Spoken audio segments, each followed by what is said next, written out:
Tahta indah terukir prasasti, tata krama terlukis abadi.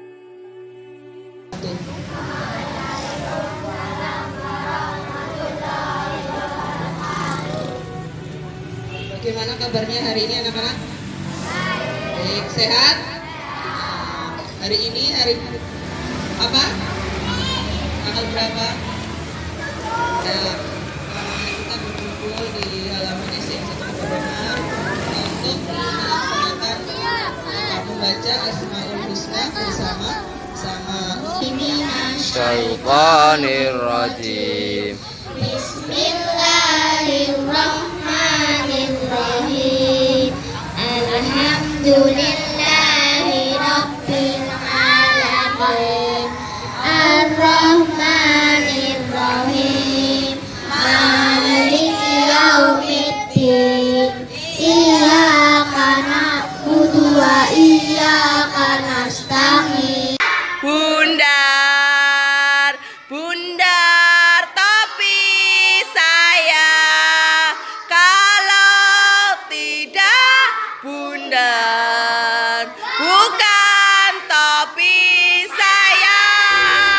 Cicit pariuk telenga sumbing dari Jawa, datang naik cipu bawa kepiting 2 ekor, jajah budal melangap picak hidung gigi ronggang, sapi ketawa dolong dipacu raja tunggal.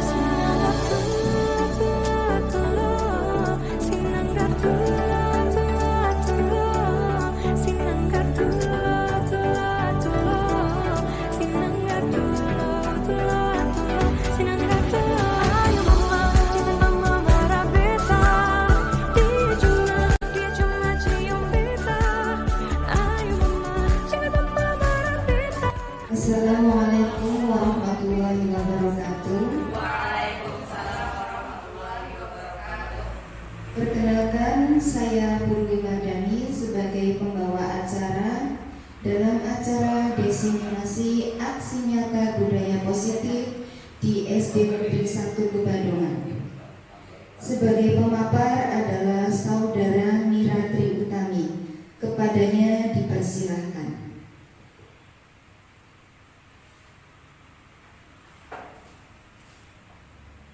Terima kasih atas waktunya yang diberikan oleh saudara pembicara. Assalamualaikum warahmatullahi wabarakatuh. Terima kasih Bapak Ibu Guru semua yang telah hadir menghadiri undangan dari saya dalam acara diseminasi aksi nyata budaya positif di SDN 1 Kebadongan sebagai menyelesaikan tugas saya di modul 1.4 pendidikan calon guru penggerak Kabupaten Kebumen tahun 2002 angkatan 6. Di sini saya akan menyampaikan tentang aksi nyata saya itu modul 1.4 tentang budaya positif, menyebarkan pemahaman dan pengalaman penerapan budaya positif.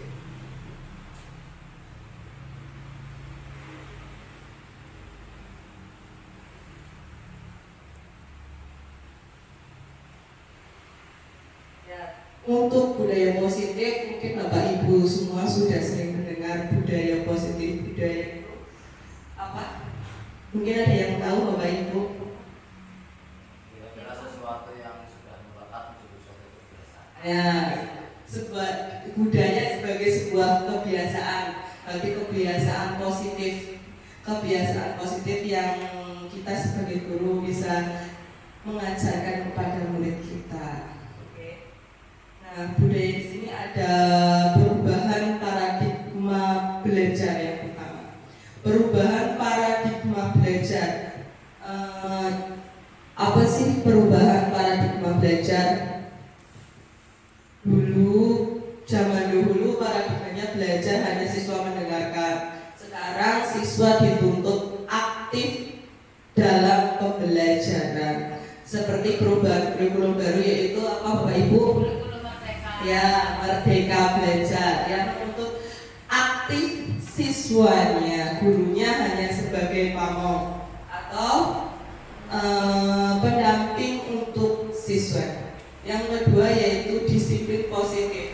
Apa sih disiplin positif? Disiplin positif yaitu guru mengajarkan untuk apa?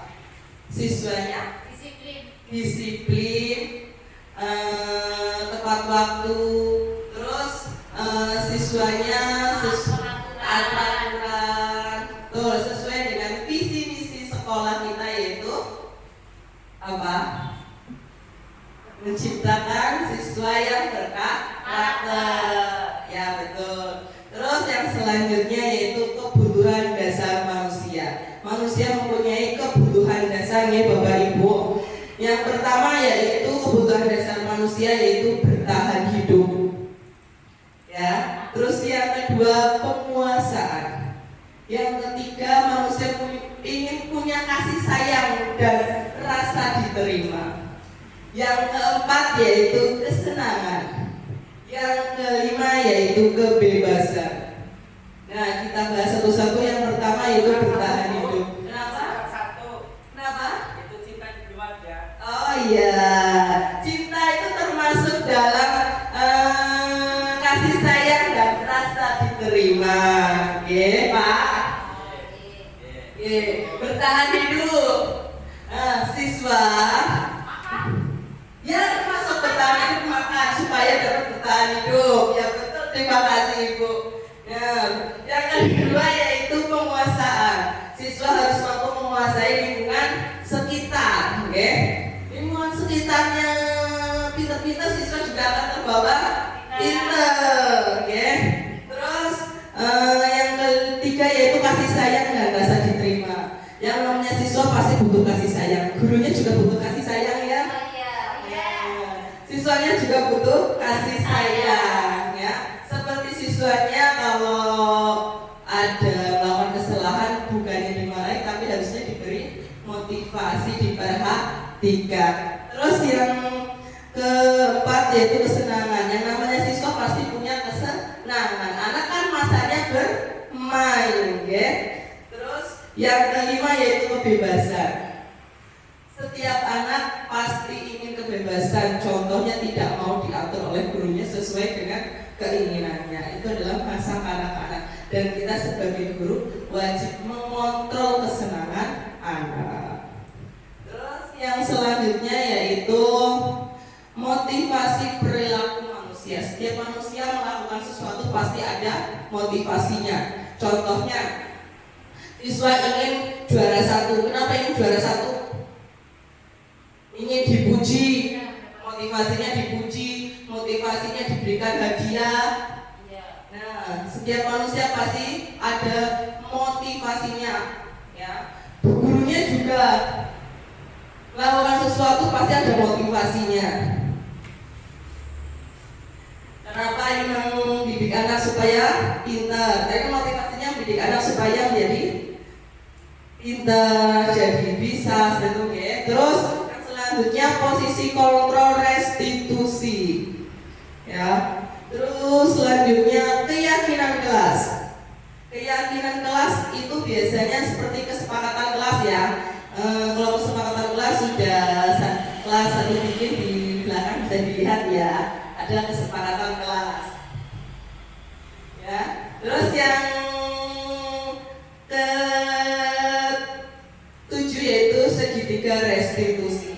Yaitu segitiga, di sini ada segitiga restitusi. Yang pertama yaitu menstabilkan identitas. Yang kedua yaitu memvalidasi kebutuhan. Yang ketiga menanyakan keyakinan. Jadi kalau siswa itu melakukan kesalahan itu kita harus menggali dulu, menstabilkan identitasnya.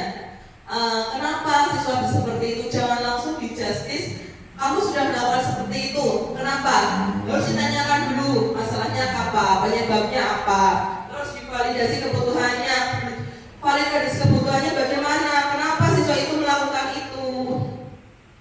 Terus yang ketiga yaitu menanyakan keyakinan. Nah, kalau kamu melakukan kesalahan itu termasuk melanggar peraturan apa tidak?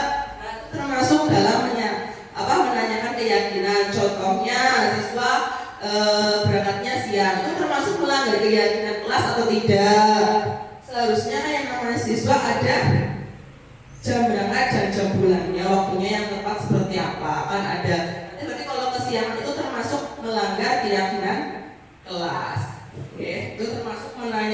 keyakinan.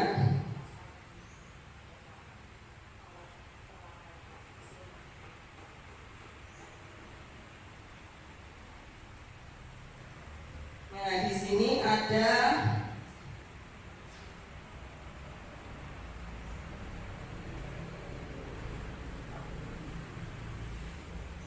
pembelajaran dengan paradigma baru, yaitu pembelajaran yang dirancang berdasarkan prinsip pembelajaran yang terdiferensiasi sehingga setiap siswa belajar sesuai dengan kebutuhan dari tahap perkembangannya untuk mewujudkan profil pelajar Pancasila, yang sekarang sedang digaungkan oleh pemerintah Indonesia termasuk Kemendikbud, yaitu sebagai siswa harus berprofil pelajar Pancasila. Berprofil pelajar Pancasila itu apa sih? Yang pertama yaitu apa? Apa saja? Mandiri. Siswa harus mandiri, mempunyai sifat mandiri. Yang kedua apa? Kreatif. Terus ada yang tahu lagi? Mandiri, kreatif, berakhlak, bergotong royong. Terus apa lagi? Apa? Berkebinekaan global. Ya, terus perkenalan kritis. Betul, 100. Terus selanjutnya 6. Ya. Bertakwa termasuk sudah ya tadi, berkebinekaan, bertakwa, bergotong royong, kreatif, bernalar kritis, dan mandiri. Itu yang sedang digaungkan oleh pemerintah Indonesia untuk siswa-siswa kita mempunyai profil pelajar Pancasila. Yang selanjutnya itu disiplin positif, ya. Dalam budaya kita, makna disiplin dimaknai sebagai sesuatu yang dilakukan seseorang pada orang lain untuk mendapatkan ketahuan, ya. Nah, sebagai pendidik, tujuan kita itu adalah menciptakan anak-anak yang memiliki disiplin diri, sehingga mereka bisa berperilaku dengan mengacu pada nilai-nilai kebajikan universal dan memiliki motivasi intrinsik. Nah, setelah memiliki motivasi intrinsik, disiplin positif merupakan salah satu cara penerapan disiplin yang bertujuan untuk menumbuhkan kesadaran serta memberdayakan anak untuk melakukan tanpa sokokan, ancaman maupun hukuman. Jadi anak sudah mempunyai kesadarannya melakukan melakukan peraturan yang ada di sekolah tanpa adanya ketakutan aku kalau nggak melakukan itu nanti aku dihukum. Nah, itu kan belum sadar. Ya, kalau sudah sadar, aku harus bangun pagi, berangkat pagi karena aku sadar aku siswa harus sekolah, berangkat pagi sesuai tepat waktu, sesuai dengan peraturan sekolah. Kalau di sekolah aku harus belajar, terus tidak boleh apa yang dilakukan sekolah, tidak boleh berkelahi, terus berjuang sesuai peraturan tanpa takut adanya ancaman atau dari kesadaran sendiri.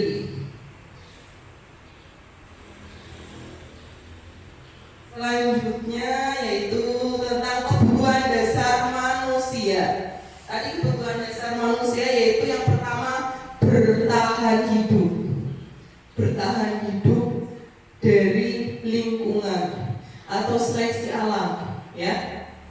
Terus yang selanjutnya kasih sayang dan rasa diterima. Kasih sayang dan rasa diterima di lingkungan di kelasnya. Setiap anak kan kadang ada yang menunjukkan diri karena temannya pilih-pilih. Seharusnya kita mampu ke anak supaya tidak memilih-pilih temannya. Terus yang ketiga yaitu penguasaan. Penguasaan terhadap lingkungan sekitar, penguasaan terhadap materi yang diajarkan oleh gurunya, ya. Terus yang keempat itu kebebasan. Setiap anak pasti mempunyai rasa kebebasan, ya, ingin bebas, ya. Terus selanjutnya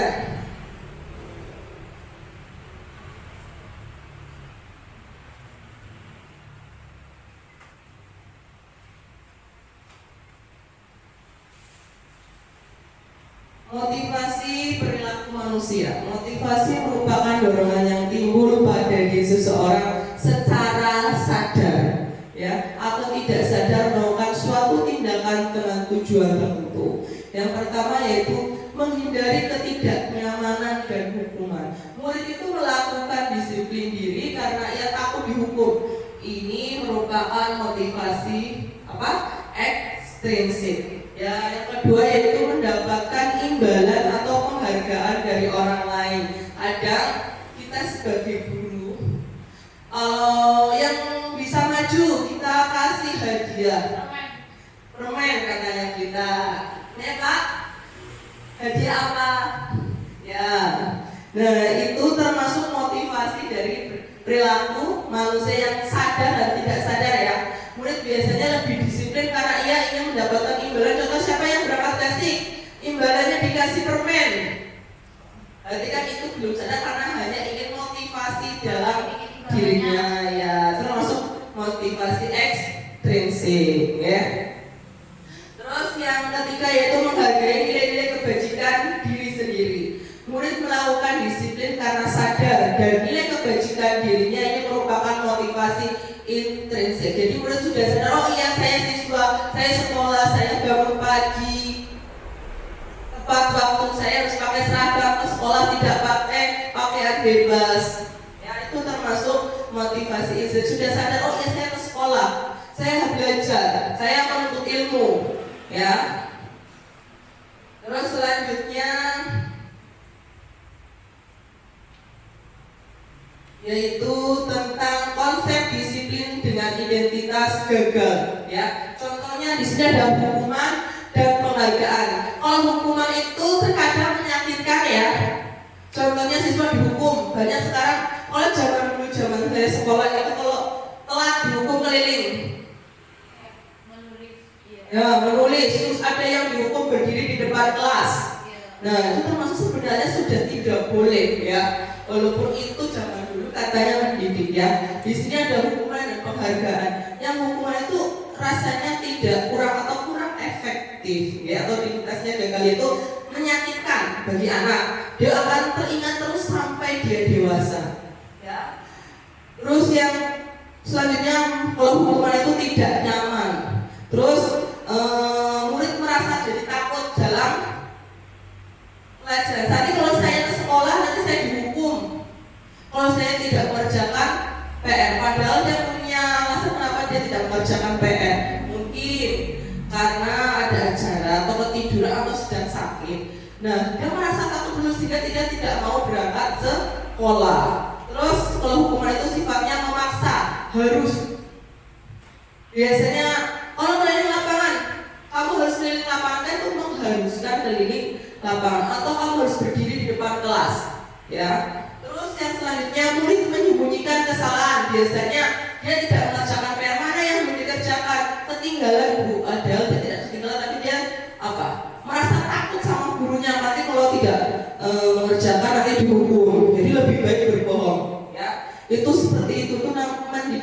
Jadi pola sifatnya anak menjadi dia ingin berbohong, ya, karena ketakutan terhadap hukuman itu sendiri. Terus yang selanjutnya itu murid menjadi rendah diri. Contohnya kalau dihukum di depan, terus sama temannya istilahnya diwadani atau diejek sama temannya, dibully, ya, itu menjadikan anak menjadi trauma. Yang selanjutnya itu kita mengenal penghargaan. Penghargaan itu memang tidak efektif ya. Nanti hanya ada motivasi dalam dirinya. Contohnya saya ingin mengerjakan sesuatu karena saya ingin hadiah dari bu guru. Itu kan tidak efektif, makanya belum ada kesadaran. Terus yang kedua yaitu merusak hubungan, sifat iri. Contohnya dia dapat hadiah, saya enggak.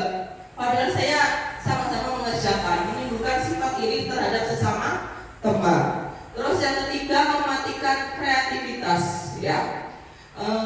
Saya hanya ingin penghargaan itu. Saya ingin cepat selesai nanti dapat penghargaan. Kan seharusnya masih banyak materi yang ingin atau kreativitas yang ingin dia kerjakan, tapi karena terpacu oleh waktu menyebabkan saya ingin ini, saya ingin itu kurang ya. Terus menghukum dengan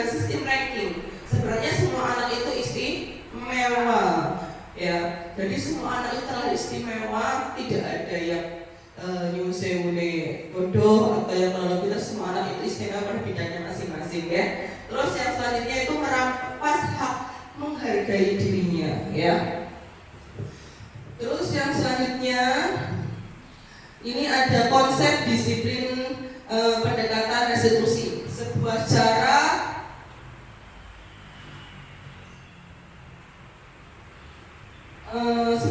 menanamkan disiplin positif pada anak.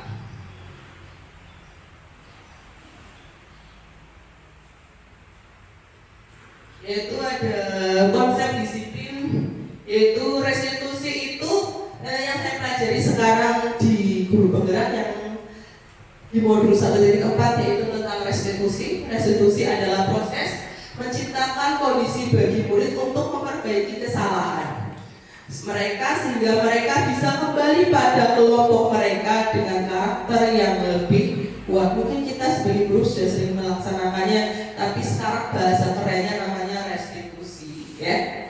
Terus di sini ada konsep disiplin, yaitu yang pertama bukan menembus kesalahan tapi belajar dari kesalahan. Contohnya kalau ada kesalahan itu kamu harus dihukum. Sebenarnya bukan dihukum tapi lebih kita belajar dari kesalahan. Kalau sudah berangkat siang berarti besok tidak boleh kesiangan lagi. Jangan langsung dihukum, tapi kita harus mampu memberi motivasi supaya besok lebih baik lagi. Terus yang selanjutnya itu memperbaiki hubungan dengan murid. Kita sebagai guru harus mampu menjadi motivator bagi murid, mampu menjadi menghubungkan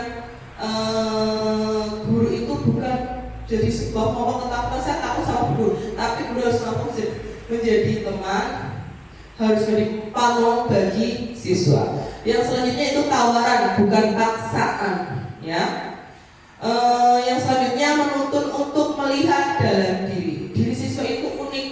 Setiap anak itu unik, kita harus mampu menggali motivasi dalam siswa. Terus yang selanjutnya mencari kebutuhan dasar yang mendasari tindakan. Contohnya kamu kenapa seperti itu? Kamu kenapa melakukan hal tersebut? Kita harus mampu mencari kebutuhanmu apa sih? Kamu ingin belajar apa? Kreativitasmu apa?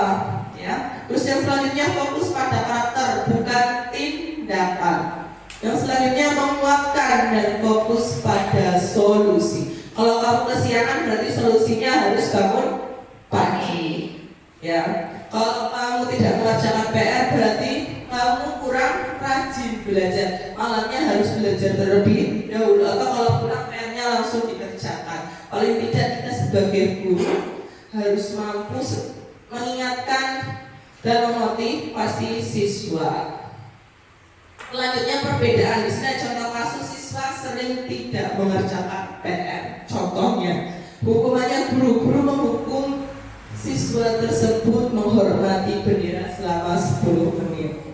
Ya. Terus guru marah, murid menjadi takut. Kalau gurunya marah, muridnya takut. Contohnya itu zaman dulu. Kalau zaman dulu kan kalau tidak mengerjakan PR pasti sudah dihukum ya. Kalau zaman sekarang tidak boleh. Ya. Menghukum siswa menghormati bendera atau keliling lapangan atau mengerjakan PR-nya 10 kali lipat. Biasanya seperti itu zaman saya sekolah dulu. Itu sekarang sudah tidak boleh ya.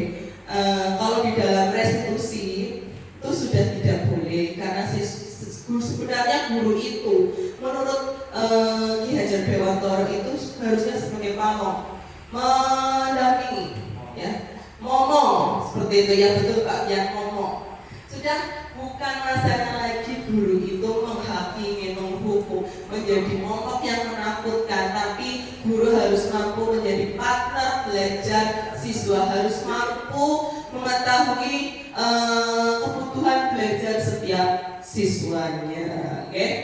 Kalau tidak mengerjakan PR atau tidak melakukan hukuman, kenapa kamu tidak mengerjakan PR? Mungkin siswa itu bisa ditanya dulu kenapa alasannya. Kamu tidak mengerjakan, jangan langsung dihukum. Kamu tidak mengerjakan PR, silahkan keluar. Kan ada yang seperti itu sudah tidak boleh. Ya kita sebagai guru harusnya ngomong kenapa kamu tidak mengerjakan PR, Bu. maaf saya mengerjakan PR karena saya ketiduran. Kok bisa ketiduran? Saya sakit Bu. Mungkin ada yang seperti itu atau ada yang lainnya. Mesti kan sebagai siswa pasti ada alasannya ya. Terus konsekuensi, guru memberikan konsekuensi untuk mengerjakan PR-nya saat istirahat atau dikerjakan sebanyak 3 kali lipat. Terus guru tegas dan siswa menghormati peraturan. Nah, kalau restitusinya yaitu guru menanyakan keyakinan kelas. Mungkin sudah dibikin setiap kelas kesepakatan kelas ya. Kesepakatan kelasnya apa? Contohnya kalau tidak mengerjakan PR harus menyapu, atau kalau datang terlambat kesepakatan kelasnya apa? Nah, itu sudah menjadi sebuah kesepakatan kelas. Datang tepat waktu, yang tidak piket nanti nyapunya diganti 2 hari atau bagaimana, pasti itu sudah setiap kelas dibikin kesepakatan kelas ya. Itu guru menyampaikan keyakinan kelas atau dirinya dan membantu siswa menyelesaikan masalahnya. Guru terbuka dan siswa menghormati dirinya dan orang-orang lain. Okay? Jadi siswa mampu menghormati keputusannya sendiri. Terus selanjutnya 5 posisi kontrol restitusi, yaitu sebagai penghukum ya. Contohnya guru sebagai penghukum. Kamu kalau tidak mengerjakan PR keliling lapangan, itu guru bertindak sebagai penghukum. Terus yang kedua yaitu pembuat rasa bersalah. Kamu contohnya apa sih pembuat rasa bersalah? Kamu tahu nggak kalau kamu nggak mengerjakan PR ini, teman-temanmu itu nilainya jadi berkurang. Kamu kalau terlambat menyebabkan apa? Upacara bendera jadi telat. Contohnya kamu sebagai pemimpin upacara, tapi pemimpin upacaranya telah menyebabkan apa? Kegiatan upacaranya menjadi terganggu. Ya. Terus teman, guru harus mampu sebagai teman.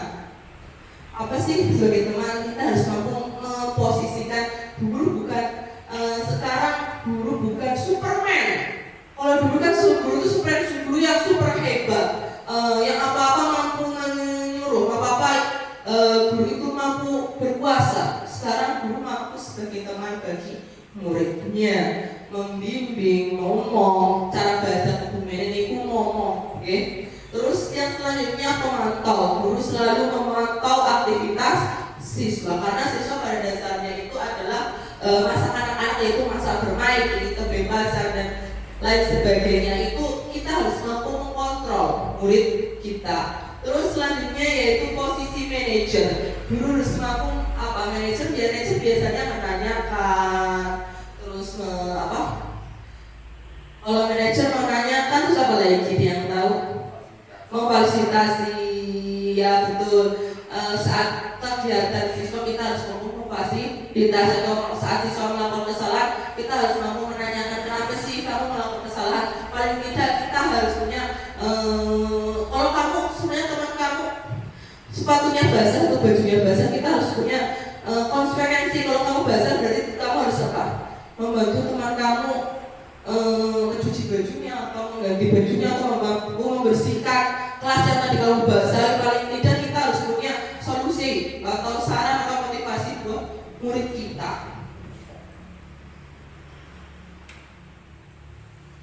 Selanjutnya yaitu contoh penerapan 5 posisi kontrol. Yaitu contohnya siswa tidak memakai atribut lengkap saat upacara. Yang pertama sebagai penghukum, guru sebagai penghukum, patuhi aturan sekolah lalu berdiri di depan barisan. Itu termasuk sifat kita sebagai guru yang menghukum. Itu banyak sekali yang ada kita nggak masuk kelas langsung suruh membersihkan WC. Itu termasuk dalam sifat guru yang sebagai penghukum.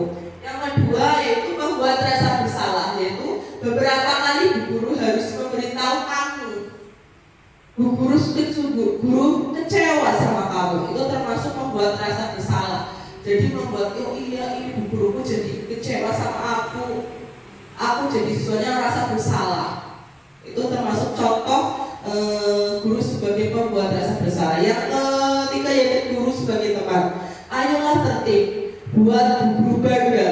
Kali ini tidak apa-apa kamu bersalah. Ya. Terus yang keempat, pemantau. Kali ini kamu sudah melanggar apa peraturan dan tahu konsekuensinya. Berarti kalau bersalah paling tidak kita harus mampu membimbing siswa.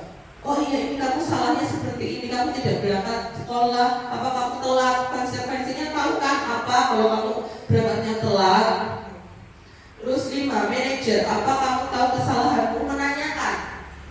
Manajer lebih banyak itu menanyakan kenapa sih kamu melakukan kesalahan itu, terus kira-kira kamu bagaimana kamu memperbaiki kesalahan ini. Nah itu rata-rata sudah sering dilakukan kita sebagai guru ya. Cuma mungkin bahasanya sekarang, bahasa kerennya zaman sekarang itu guru sebagai manager. Terus selanjutnya guru menanya keyakinan kelas.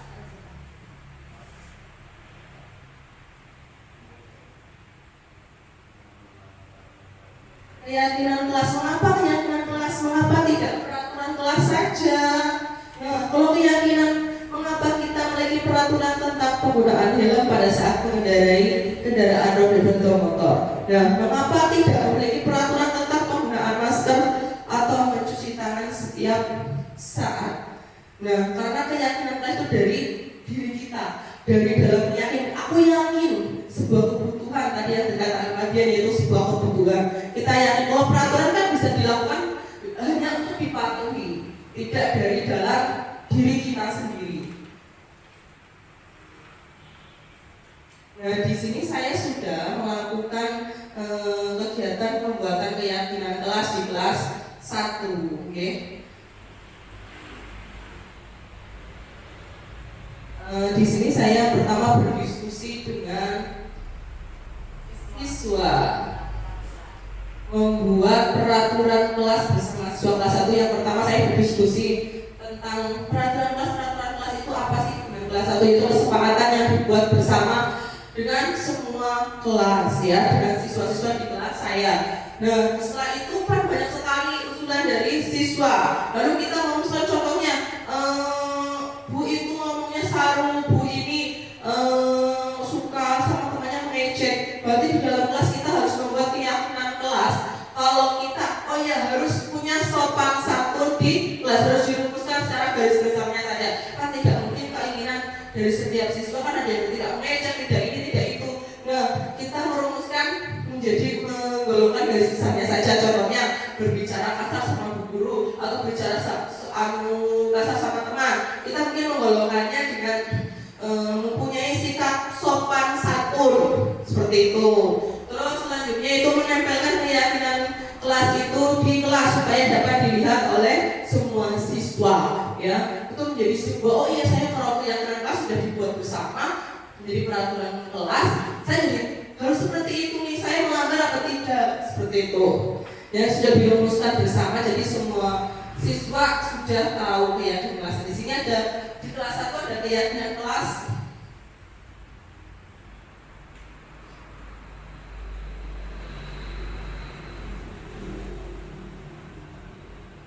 Yang pertama yaitu disiplin waktu. Berarti kalau berangkat tidak boleh terlambat. Nah, yang kedua yaitu belajar dengan antusias, semangat dan percaya diri. Yang ketiga yaitu saling menjaga kebersihan dan keindahan, termasuk ada yang kuret, ada yang enggak, berarti saya harus dirumuskan jadi satu yaitu tentang saling menjaga kebersihan dan keindahan. Terus yang keempat yaitu belajar menghormati sesama, alias tidak ada yang telah berbadana, termasuk membuli, itu termasuk dalam belajar menghormati sesama. Yang kelima yaitu saling membantu dan bekerja sama dengan temannya, saling di dalam kelas harus saling membantu. Terus yang keenam yaitu menghargai guru dan teman yang sedang berbicara. Jika ada gurunya sudah menjelaskan, siapapun, bukan saya aja sebagai guru kelas tapi guru mapel atau lainnya, kalau sedang berbicara di dalam kelas itu harus dihargai, ataupun temannya yang sedang berbicara di dalam kelas itu harus saling dihargai. Terus yang selanjutnya itu selalu menerapkan budaya 5S. senyum, sapa, salam, sopan, dan santun. Oke. Terus yang selanjutnya itu gemar membaca dan menulis sebagai budaya literasi. Kita yang sedang digaungkan oleh pemerintah itu budaya literasi. Kita harus mampu menggaungkan atau membaca menggaungkan kembali ke siswa kita supaya rajin membaca. Contohnya setiap pagi harus paling tidak membaca buku. Nanti disediakan buku bacaan apa saja yang di kelas, nanti bisa dibaca setidaknya untuk latihan membaca terutama di kelas rendah. Yang selanjutnya yaitu tentang bagaimana pembentukan keyakinan kelas, yaitu lebih abstrak dari peraturan. Bagaimana pembentukan yang lebih abstrak dari peraturan, yaitu berupa pertanyaan universal, yaitu menyeluruh. Nanti kita bisa menggabungkannya atau membuat dikelompokkan. Oh iya, ini memadani, jadinya harus menghargai seperti itu. Menjaga kebersihan yang banyak yang nggak bikin kita kelompokkan jadi satu, yaitu menjadi menjaga kebersihan ya. Terus dibuat dalam bentuk positif ya, atau tidak melanggar peraturan sekolah. Terus yang selanjutnya sedikit saja agar mudah dimengerti oleh siswa. Bahasanya tidak terlalu rumit agar siswa mudah mengerti. Selanjutnya sesuai dengan kondisi kelas dan sekolah agar mudah diterapkan. Yang selanjutnya semua warga kelas atau sekolah dilibatkan saat membuat peraturan sekolah. Jadi bukan hanya melibatkan siswa, belum juga melibatkan murid, semuanya harus aktif. Terus di sini ada segitiga restitusi ya. Di sini kita mengenal dalam saya belajar di pendidikan calon guru penggerak, kita belajar tentang modul 1.4 tentang restitusi, yaitu ada tiga, dibagi jadi tiga. Yang pertama itu menstabilkan identitas. Apa sih menstabilkan identitas? Kita semua akan melakukan hal terbaik yang bisa kita lakukan, itu termasuk menstabilkan identitas. Terus yang selanjutnya itu validasi tindakan yang salah. Kita harus mampu memvalidasi itu, kenapa sih kamu melakukan ini? Kenapa kamu melakukan itu? Kenapa kamu melakukan ini? Jadi semua perilaku memiliki alasan. Terus kita menanyakan kenapa kamu melakukan itu. Kita semua memiliki motivasi internal dalam diri kita, termasuk siswa kita. Selanjutnya yaitu tentang contoh. Di sini saya sudah menerapkan segitiga restitusi pada sekolah kita, yaitu siswa kelas 1.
Selanjutnya itu contoh siswa yang tidak mengerjakan PR. Ini adalah siswa kelas 1, oke?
memberikan tanggapan, masukan tentang apa yang saya lakukan atau menyebarkan pemahaman dan pengalaman penerapan budaya positif di sekolah kita yaitu SDN 1 Kebadoan. Monggo.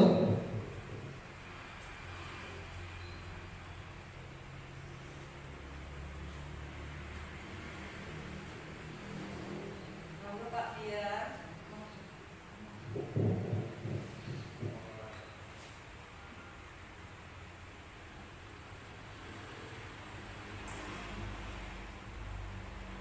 Mungkin kalau di sekolah kita sudah sering dilakukan ya Bapak Ibu, cuma namanya mungkin mengajarkan apa? Bukan seperti sekarang ya. Kalau sekarang kan lebih dengan mungkin bahasa yang ada budaya positif, ada profil pelajar Pancasila. Kalau dari dulu kita kayaknya sudah diajarkan Pancasila, sudah kita sejak gurunya kecil sudah diajarkan Pancasila ya. Nah sekarang lebih digaungkan lagi, katanya harus mempelajari, siswa harus berprofil pelajar Pancasila ya. Jadi kita harus mampu mendidik siswa untuk lebih mandiri dan lain sebagainya ya, sesuai dengan profil belajar Pancasila. Monggo masukannya, saya di sini sedang sama-sama belajar, mungkin butuh masukannya dari Bapak Ibu guru semua, masukan, pertanyaan, atau silakan monggo Pak Biar.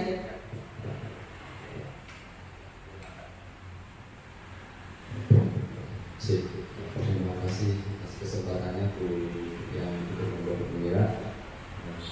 Maaf ini kawan-kawan saya mendahului. Terima kasih sekali atas materi yang disampaikan. Alhamdulillah jadi menambah wawasan buat saya.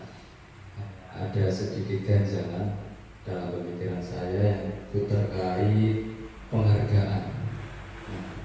Kalau tidak salah dengar saya terkait penghargaan itu sebenarnya itu sudah tidak boleh diberikan atau bagaimana? Tadi agak kelewat, minta tolong dijelas lagi. Jika memang sudah tidak boleh diterapkan, itu nanti menerapkannya bagaimana? Atau penghargaan yang bagaimana yang bisa, bagaimana yang tidak? Seperti itu. Terima kasih Bu Mira. Terima kasih Pak Biar untuk pertanyaannya. Sebenarnya penghargaan itu boleh tapi harus dari dalam diri. Jadi membuat siswa jangan melakukan sesuatu itu karena apa enggak. Oh iya, jadi jangan setiap saat nanti kalau yang bisa mengerjakan saya Pak Guru kasih permen, nanti saya yang Pak Guru yang mengerjakan ini nanti Pak pulang gasik. Mungkin berarti kan motivasinya hanya saya ingin pulang mengerjakan, saya ingin pulang gasik, bukan mengerjakan karena saya bisa, yang penting aku beli gasik. Bukan, padahal di situ kan harus prosesnya yang kita nilai. Namanya belajar kan prosesnya dinilai, bukan hanya hasil. Okay? Jadi paling tidak membuat anak kita harus mampu membuat anak sadar, oh iya saya pulang basic, saya mengerjakan, tapi nilai saya harus baik. Bukan karena aku beli basic ben cepat rampung dan cepat beli basic tok. Tidak seperti itu, tapi kita sebagai guru mampu memotivasi siswa setidaknya kalau itu sebuah kesadaran dalam diri. Yang namanya tugas dikerjakan kita harus mampu. Kalau tidak belum mampu, kita kan tidak memarahi siswanya. Kita kita memberikan waktu pada siswanya untuk bertanya. Penghargaan itu sebagai motivasi ekstrinsik. Kita harus mampu membangun motivasi intrinsik dari dalam diri siswa itu sendiri. Kalau saya belajar itu bukan hanya ingin hadiah dari Pak Guru, itu harus sering kita memotivasi siswa tersebut. Oh iya, kalau saya bisa nanti saya dapat nilai yang bagus.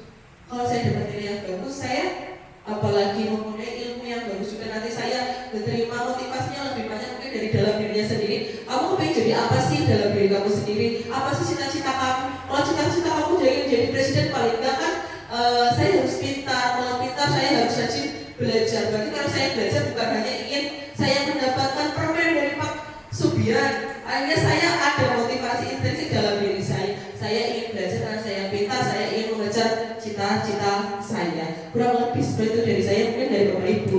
Yang lainnya ada tambahan? monggo. Bu Aki, monggo.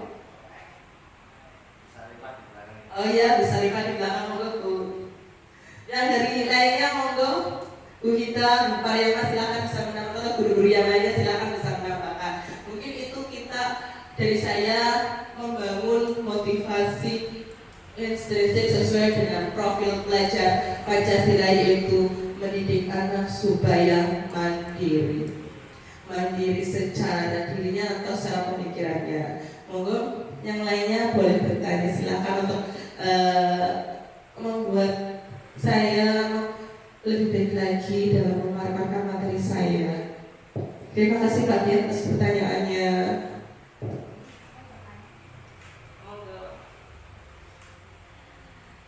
Terima kasih kepada Bu Mira atas pemaparannya yang membuat saya tambah ilmu tentang penerapan menghadapi kurikulum merdeka, di mana saya pada kelas 3 yang kedepannya nanti pasti akan menerapkan kurikulum merdeka. Ya, yang saya belum paham itu tentang keyakinan kelas.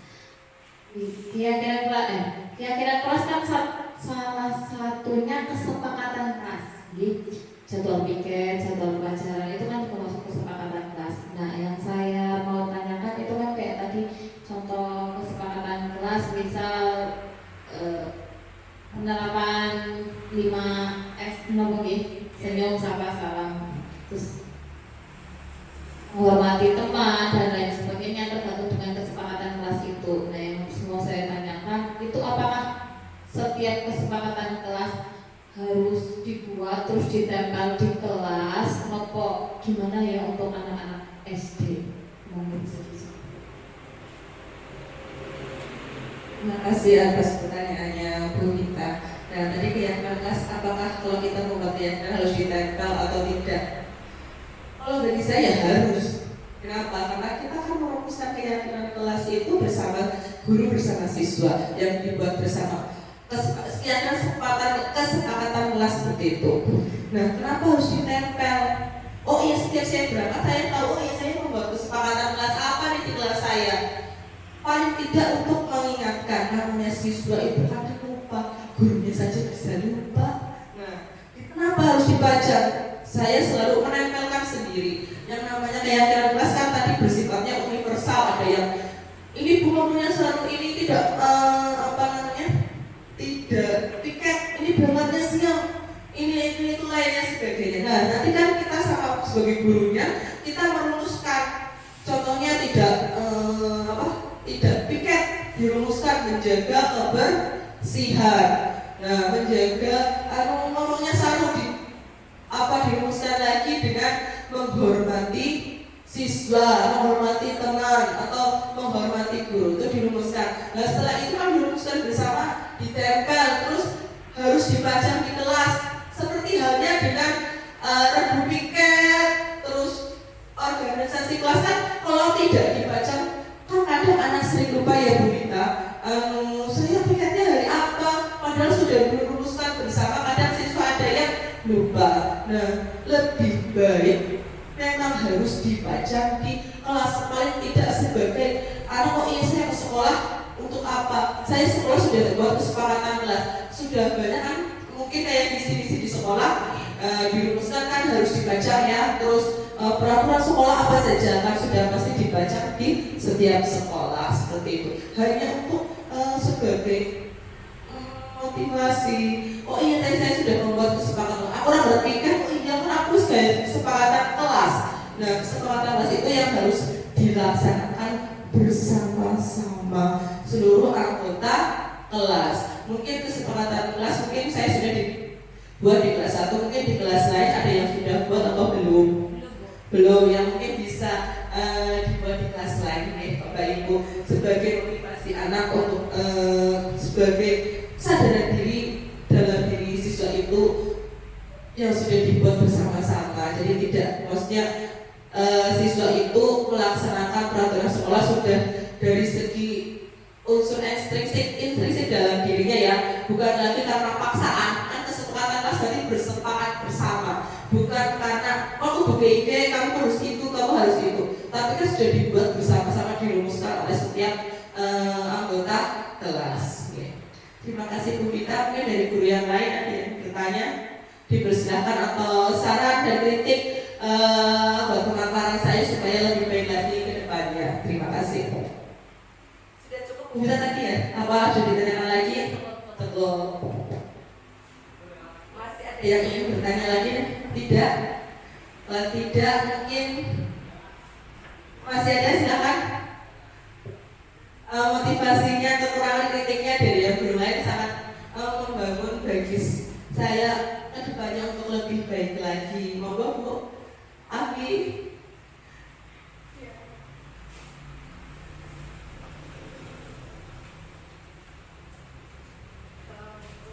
Assalamualaikum warahmatullahi wabarakatuh. Terima kasih untuk waktu yang diberikan kepada saya untuk menanyakan sesuatu kepada Mira. Sebelumnya saya berterima kasih dengan adanya diseminasi budaya positif ini membuat saya jauh lebih mengenal tentang siswa. Kemudian bagaimana membedakan hukuman, konsekuensi, dan restitusi serta 5 posisi kontrol. Ya, boleh dibuka lagi 5 posisi kontrolnya Bu Mira?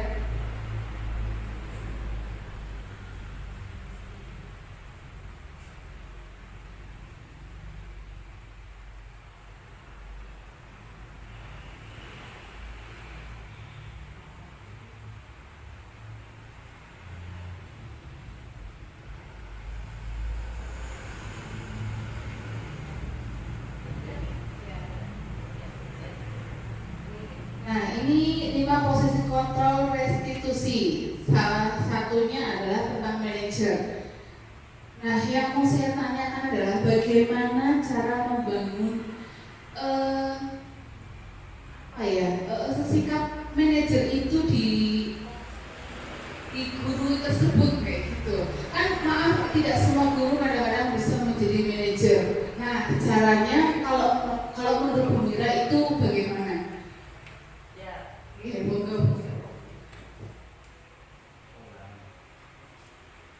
Terima kasih atas pertanyaannya Bu Afi. Tadi menanyakan posisi kontrol ya Bu Afi. Yang pertama yaitu menghukum, membuat rasa bersalah, teman, memantau, damai, manajer. Bagaimana guru harus memposisikan diri sebagai manajer? Kalau guru dalam diri guru itu belum mempunyai sifat tersebut ya. Nah, yang namanya guru itu kan kita harus sebagai mempunyai sifat, setiap orang lah pasti mempunyai sifat kepemimpinan ya. Kita harus yang pertama mampu memimpin diri kita sendiri ya. Yang jelas setiap orang pasti mempunyai rasa mampu memimpin dirinya sendiri terlebih dahulu kalau menurut saya seperti itu. Nah, yang kedua, pekerjaan kita apa sih? Yaitu guru. Kita harus yang pertama memimpin diri sendiri kita, yang kedua memimpin diri kita sebagai guru, harus menjadi pemimpin, menjadi contoh buat murid kita. Nah, kita tadi menanyakan yang namanya guru itu kan harus mampu mengelola ngomong siswanya ya. Sekarang guru harus mampu ngomong pamong bagi siswanya. Menurut pemikiran Ki Hajar Dewantoro, kita harus jadi pamong. Berarti kita harus gimana sih cara kita agar siswa tersebut menjadi lebih baik lagi. Kita bukan lagi menjadi penghukum, apa-apa dihukum, apa-apa ini. Nah, kita kan berarti harus menanyakan, kenapa sih kamu nggak mengerjakan PR? Kenapa sih kamu berangkatnya kesiangan? Setiap siswa kan pasti mempunyai alasan untuk itu. Nah, kita wajib menanyakan itu. Dan mungkin sudah sering kita lakukan di sekolah ya. Kenapa sih kamu nggak mengerjakan PR? Kan kita pasti menanyakan dong, tidak langsung ujung-ujung kamu nggak mengerjakan PR, hukum. Pasti kan ditanyakan. Dan itu sekarang disebut dengan posisi manajer. Kita sudah termasuk dalam manajer. Kamu menanyakan kamu kenapa, itu termasuk dalam sudah menjadi posisi manajer. Guru sudah menjadi manajer, memanage siswanya untuk lebih baik lagi. Seperti itu. Pasti di setiap guru mempunyai sifat tersebut. Kan tidak mungkin yang namanya guru kan ya ibu atau orang tua di sekolah. Pasti mempunyai sifat manajer itu, menanyakan, tidak langsung menghukum, seperti itu. Itu termasuk dalam sifat manajer, seperti itu Bu. Gimana Mas ya? Mungkin dari guru-guru lain ada yang ingin menambahkan? Ya cukup. Nah, sekian ini ada diseminasi bersama saya. Alhamdulillah sudah dilaksanakan. Terima kasih buat Bapak Ibu semua atas partisipasinya dalam kegiatan ini.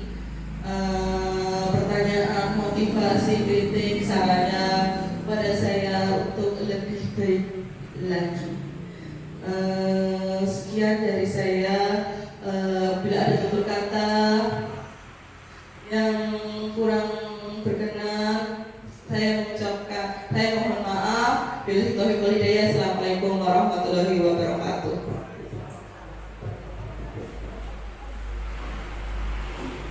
Alhamdulillah, terima kasih atas informasi dan ilmu yang sudah disampaikan. Sangat bermanfaat untuk kita semua ya Bapak Ibu, untuk kemajuan kita ke depannya nanti. Demikian pemaparan yang telah disampaikan oleh Saudara Mira Tri Utami. Mohon maaf atas segala tutur kata saya yang salah. Terima kasih atas kehadiran dan partisipasinya. Wassalamualaikum warahmatullahi wabarakatuh.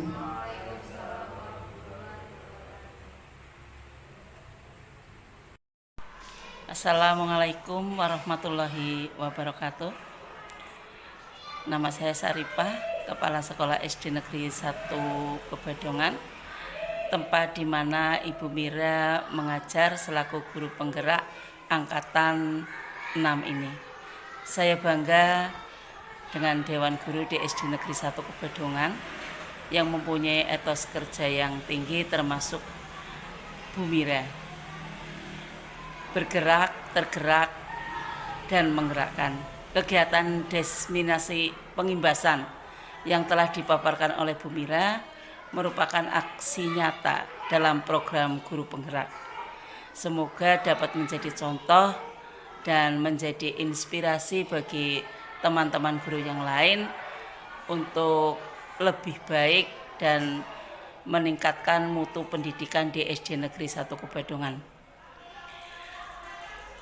Sebagaimana tujuan dan visi misi SD Negeri 1 Kebadongan. Terima kasih Bu Mira. Assalamualaikum warahmatullahi wabarakatuh. Assalamualaikum warahmatullahi wabarakatuh. Perkenalkan, nama saya Vita Nur Faiko dari SD Negeri 1 Kebadongan, rekan kerja dari Ibu Mira Tri Utami. Terima kasih saya ucapkan kepada Ibu Mira Tri Utami atas diseminasi yang kemarin telah dipaparkan tentang budaya positif. Kami mendapatkan ilmu baru tentang posisi kontrol guru dalam pembelajaran. Semoga ilmu yang didapatkan dapat diterapkan di kegiatan pembelajaran dan mencapai tujuan pembelajaran sesuai dengan tujuan pendidikan Indonesia, serta mewujudkan siswa yang berkarakter sesuai dengan visi misi sekolah serta profil pelajar Pancasila. Terima kasih saya ucapkan. Wassalamualaikum warahmatullahi wabarakatuh.